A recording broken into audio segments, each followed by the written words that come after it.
woman who had the most beautiful tattoos on the top sides of both of her hands. She was 43 years old, and as far as I know, had never yet been with a man. It's not that she wasn't attractive, she was beautiful, but it was the way that she interacted. She was aggressively passive, to the point where she would have intimidated any myth that ever tried to catch it.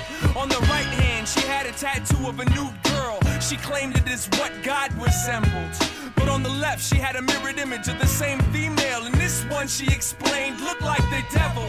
I remember once watching her touch her own breasts, how the tattoo smiled as they stared down her stomach, as if anticipating when they'd be allowed to caress the sweet flower that they both seemed to hunger. Sweet flower. Now maybe I was high, but it felt so right. Heaven and hell both take to this woman's womb.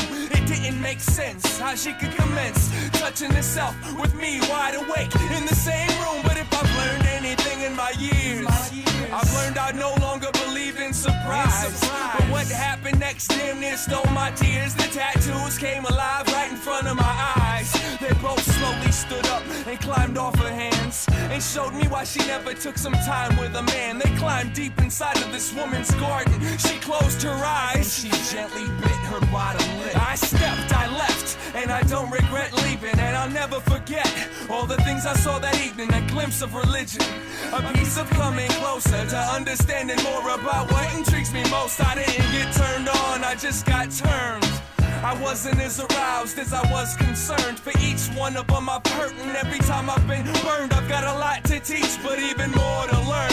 So now I keep my eyes open, hoping to take in all I can about woman, taking in all she can. And for as long as I breathe, I'll save a seat in my memory for that woman with the tattooed hands. There's good and evil in each individual, for I identifies needs and feeds our desires. As long as we keep our spirit inspired, she can bite her bottom lip all she wants. There's good and evil in each individual, for I identifies needs and feeds our desires. As long as we keep our spirit inspired, she can bite her bottom lip all she wants.